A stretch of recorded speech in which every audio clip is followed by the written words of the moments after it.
Sometimes you just want to not just play a game, but completely dive into another world.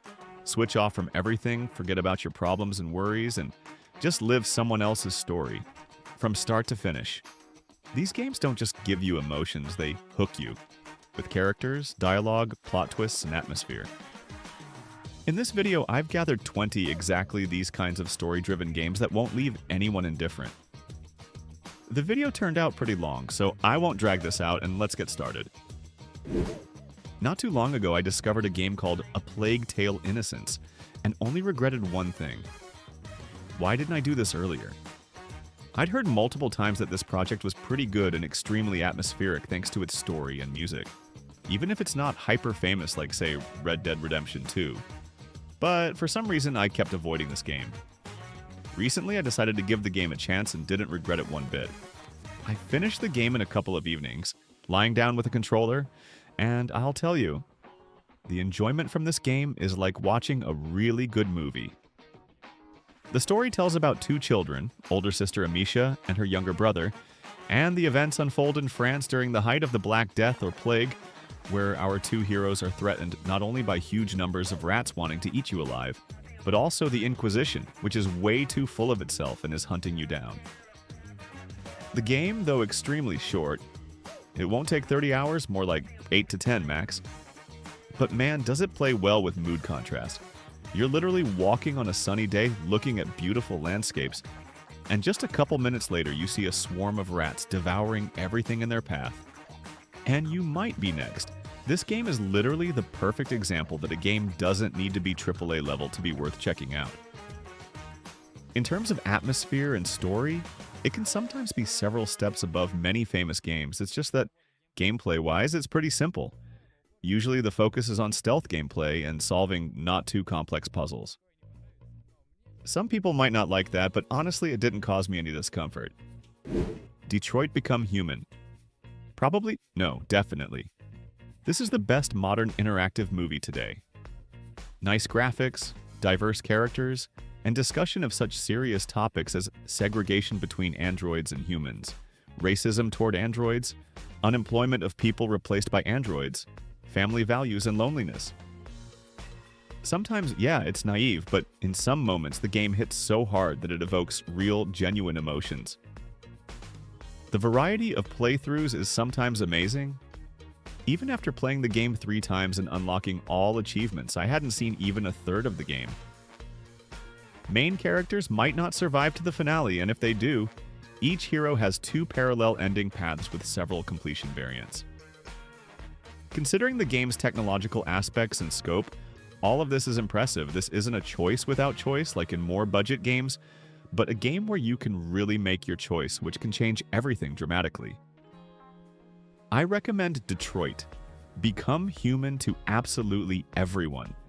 Even if you don't like this genre, aren't interested in the game's synopsis, and rarely play games at all, trust me. This game will definitely hook you. Tested on many of my friends. Bottom line on the game? Well, in the interactive movie genre, in my opinion, this is the best game. Call of Duty Cold War. Sometimes you want to turn on something where you can just lean back in your chair, grab a controller, and get pure enjoyment from both gameplay and a simple story, without loading your brain with complex plot twists. In this regard, I can definitely recommend Cold War, another shooter from Activision that, like a Hollywood blockbuster, will take at most 1 or 2 evenings and deliver enjoyment during playthrough. The story concept is pretty simple. It's the Cold War era.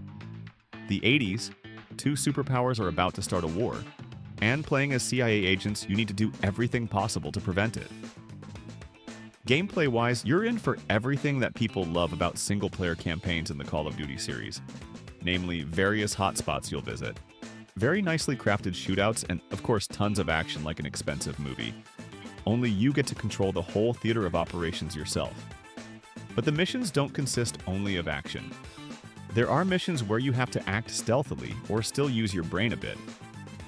In short, Cold War is like a good old action movie. The story isn't a masterpiece, but it keeps you energized with action. I recommend it if you want nostalgia for Black Ops or just want to shoot with some light drama. But don't expect depth like The Last of Us here. This is just a shooter for a couple of evenings with cool presentation. Rise of the Tomb Raider. The game is still praised for its graphical execution. On PC, it only came out a year later, in 2016, after a temporary exclusive release on Xbox console. At the time, this event caused quite a stir. Some, like Hachiko, started waiting for Lara to come to their PlayStation, while others immediately ran to the store for an Xbox. And I understand both groups. The announcement trailers for the game showed very juicy visuals. In 2015, this was next gen in a nutshell. People then simply didn't believe they'd see such graphics at release. The PR campaign was oozing from every crack. People expected a loud blockbuster. Well, people got it. During my recent replay, I kept forgetting that this is a project that's already hit its 10th year. Good quality visuals, diverse and very beautiful locations, excellent textures and character models. Special effects didn't disappoint either. Explosions, fires, blizzards, storms, weather changes. Everything is done at a high level. We'll visit snowy mountains, the hot and desert Middle East, a mysterious geothermal valley. We'll climb through old mines and catacombs and see many diverse tombs. Well, where would we be without them? This is Lara Croft after all. The contrast of terrain definitely won't let you get bored. And all this will be seasoned with incredibly beautiful graphics. And without exaggeration, the game looks stunning even now. And I think everyone perfectly remembers that this very game was used as a benchmark for graphics card testing for a long time. The Evil Within 2. Let me suggest moving away from all this colorful stuff to something more dark and heavy. I'd even say oppressive. Here, by the way, I'd also recommend playing the first part before diving into the second, to understand the plot since it can't really be described in a few words. The story revolves around Sebastian, a detective who, after the first part, looks like a guy that life chewed up and just spat out. His daughter Lily, who was considered dead, is alive but stuck in STEM. That's basically a virtual reality where everything is crawling with monsters and psychos. As you can easily guess, that's exactly where we have to go. The story is such a cocktail of Resident Evil and Silent Hill. Dark, creepy, with tons of questions that don't always get answers. But the drama about father and daughter really hits, especially closer to the finale. I'll try not to talk too much about gameplay. It's basically similar to the aforementioned Resident Evil, just with stealth elements. That is, you'll still explore different locations, solve puzzles, fight enemies and bosses, craft ammo, upgrade weapons and skills, and generally progress through the story. And the latter will take you at most 15 to 20 hours if you don't rush and play the game calmly. For those looking for some survival horror with an unusual story and lore, it's definitely worth checking out both the second part and definitely the first, which is simply gorgeous. Ghost of Tsushima. This is a true masterpiece that's memorable from the first minutes and stays in your heart for a long time. The developers managed to create a game that pleases not just with gameplay elements, but also immerses you in a huge world with respect for Japanese culture. The first thing that catches your eye is the visual style and graphics. Tsushima Island literally comes alive before you. Every field, every grove or mountain looks like a work of art, from changing seasons to stunning sunsets. Every frame is worthy of being immortalized at least on your desktop. Story and narrative, but this is a separate reason for praise. Ghost of Tsushima tells about a samurai who is forced to rethink his code of honor to protect his native island from Mongol invaders. The authors masterfully balance between tragedy, heroism, and the hero's internal conflicts, making the player empathize with his every decision. The characters in the game are deep and multi-layered.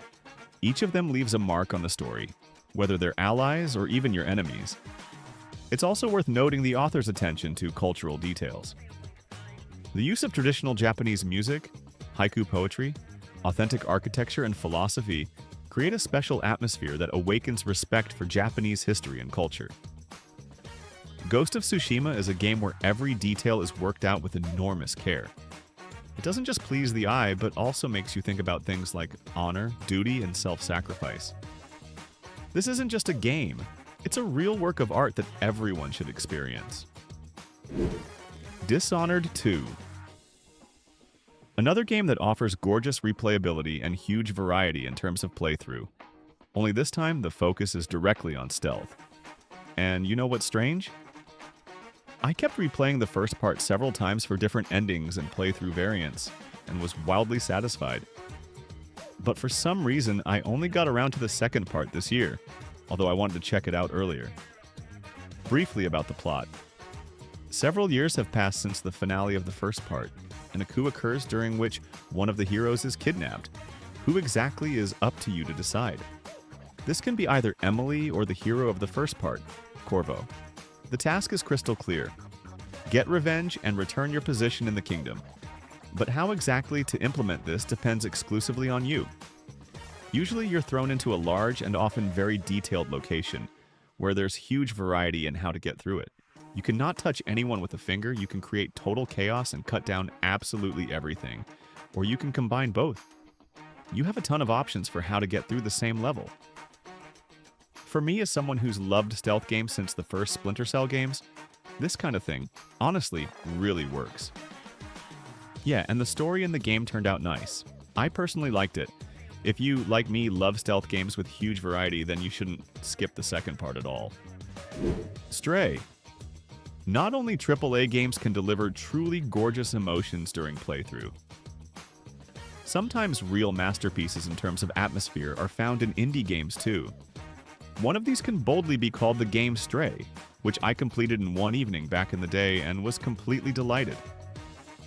A game about a ginger cat who has to go through quite a journey in an extremely beautiful cyberpunk city abandoned by humans.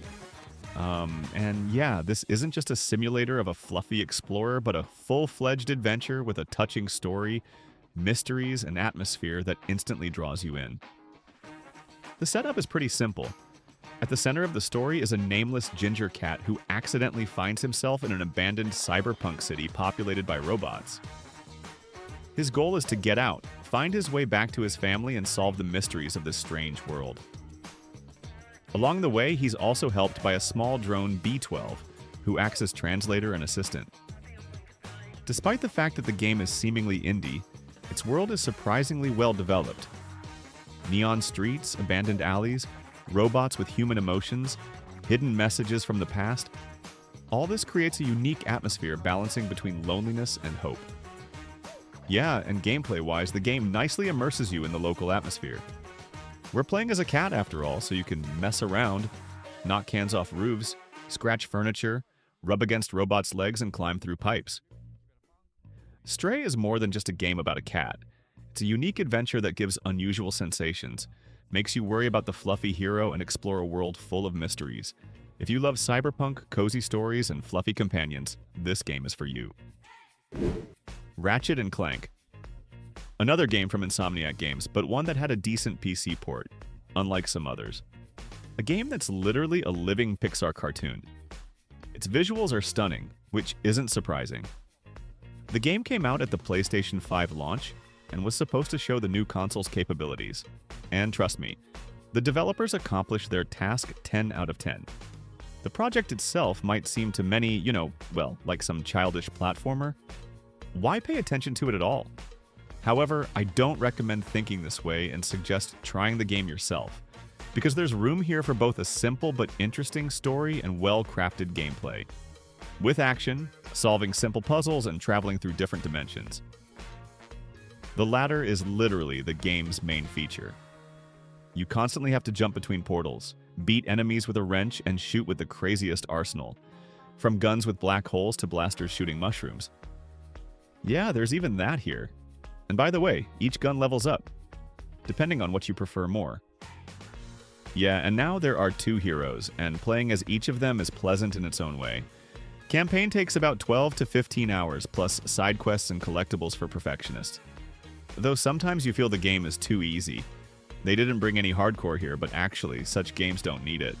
Well, and the graphics are just a brain explosion. Colors, effects, detail, everything literally screams next-gen, especially regarding cutscenes. In my opinion, their implementation is very beautiful. In short, the whole game is like a Pixar movie with guns. Fun, beautiful, and with soul. Baldur's Gate 3.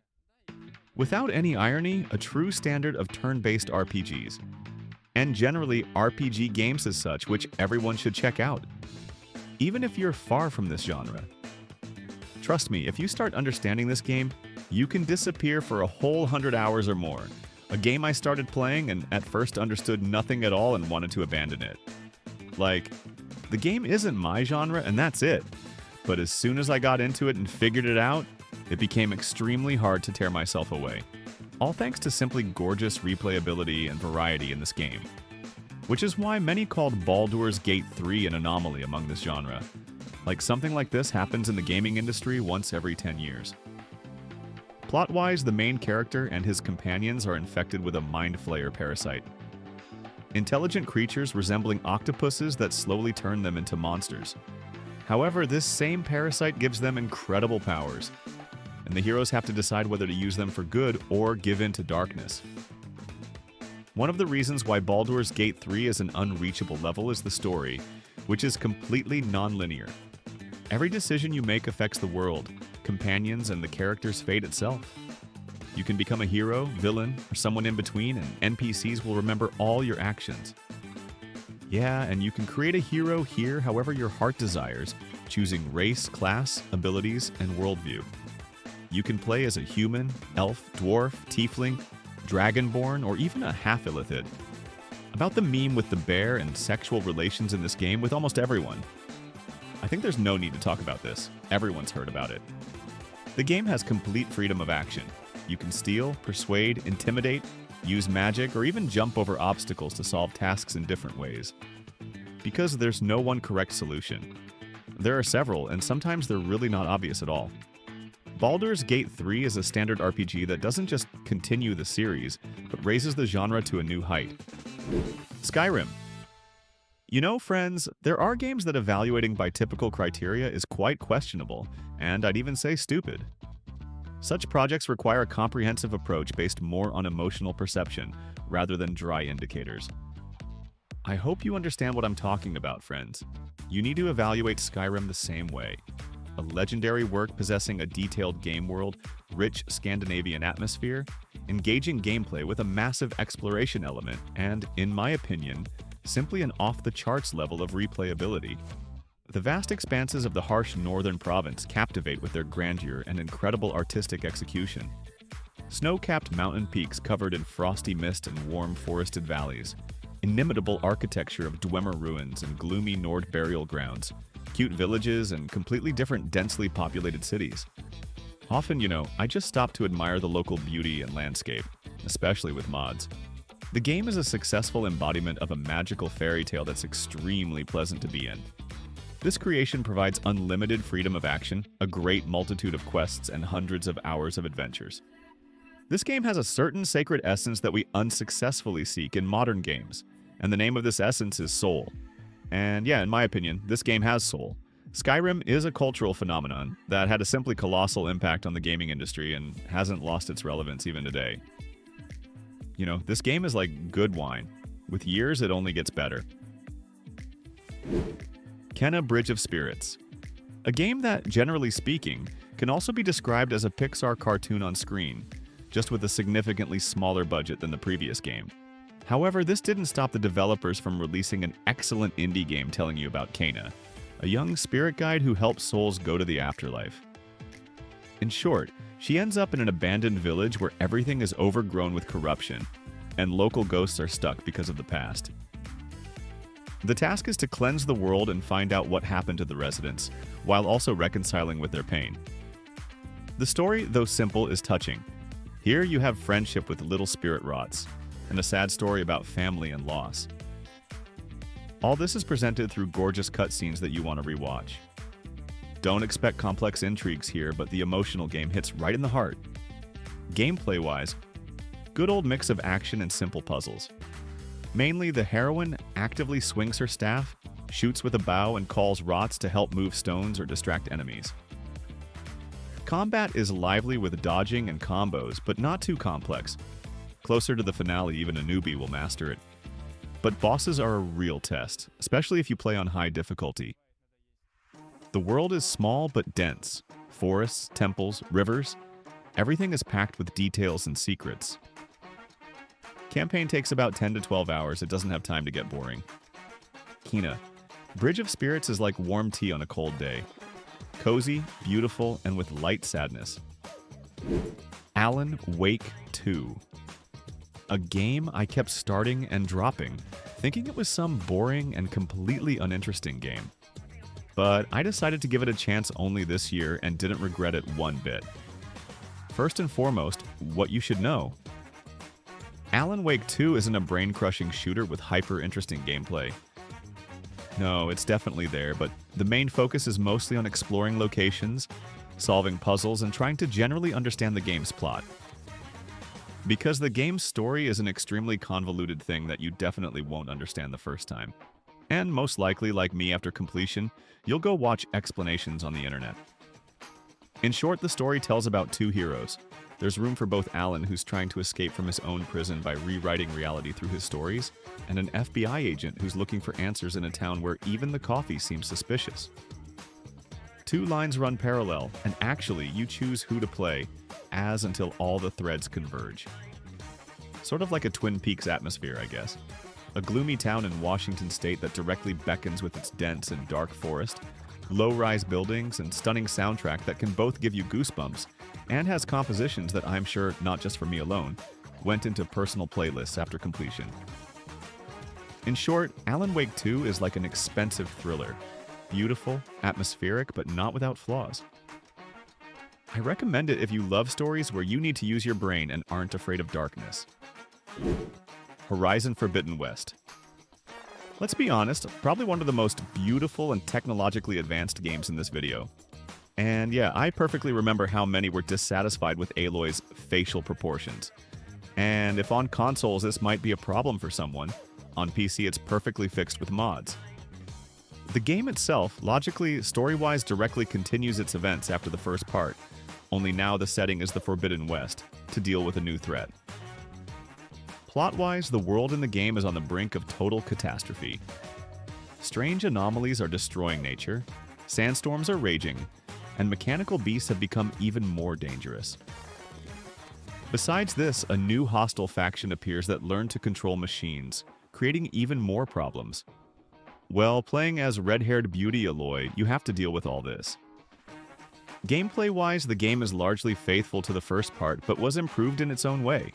This applies to both skills and arsenal and ways to explore the game world, and it's here, without any irony, insanely beautiful. And this applies to almost every biome. Whether it's winter mountains, dense jungles, or desert, everything looks gorgeous. I already talked about this in more detail recently in a video about beautiful open worlds in games. You can check it out if you want. If you liked Horizon Zero Dawn, then Forbidden West is a logical continuation that makes everything even better. The world became more massive, battles more dynamic, and the story deeper. This is the perfect single-player game for those who love exploring huge open worlds, fighting robot dinosaurs and immersing themselves in a captivating sci-fi world. Gears of War 4. A game from the category that will take 1 to 2 evenings and pleasantly surprise with its gameplay and simple story. Plot-wise, where 25 years have passed since the last part, and it seemed the war was long over, but as usually happens, everything goes to hell. And they have to saw through local ugliness again with the help of a lancer and destroy mutants one by one. Though now you have to play as a new squad of warriors, for example, Marcus Fenix's son. The latter, by the way, will also drop by. The story, though not genius, is engaging. There are family secrets and a couple of touching moments, though sometimes there's too much pathos, but personally it doesn't really bother me. But the gameplay is good old Gears, just slightly refined. That is, you're in for a gorgeous third-person shooter with very solidly crafted firefights, where you have to take cover and quickly move between them, while both shooting enemies and vice versa advancing. And of course, you can't just bypass finishing off enemies, where the chainsaw of your lancer sounds like real music to your ears. Campaign takes about 8 to 10 hours, and that's maximum, and it doesn't let you get bored. Tunnels, fortresses, boss fights like a giant worm, so it goes by quickly but interestingly, which is most important. By the way, though the game is 9 years old, the graphics are still very pleasant. Blood, explosions, monster detail are all on point. Optimization is also excellent, almost no bugs. In short, I recommend if you want brisk action with a story about take your gun and defend your own and beat the strangers, but don't expect philosophical depths here. The Gears of War series is more about action, and trust me, it handles its task excellently. Bloodborne. A legend that needs no introduction, a game that has only one minus, it's still a Sony console exclusive. Well, officially at least, but if unofficially, then for a couple of months now, the game can be completed on PC through an emulator. There are already enough articles and guides on this topic, so if you want, I think you'll figure it out.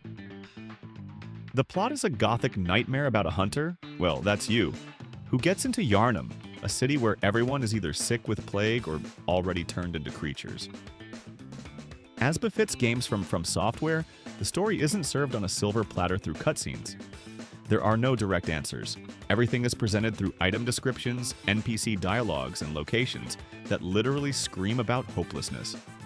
It's like a Lovecraft book. The deeper you dig, the more questions you have. And in the end, you'll either fall in love with the work or drop it from not understanding. I think I don't need to explain the difficult gameplay where most of the time you have to learn attacks of both regular enemies and suffer from bosses. This is already obvious. But perhaps the game's separate pleasure for me personally is its gothic atmosphere. Almost no other game with the same setting even came close to repeating the experience that developers gave players 10 years ago.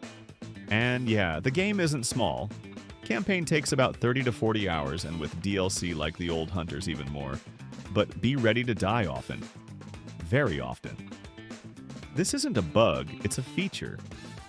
Overall, personally, I still want to believe that someday the game will be officially released on PC and it can be completed.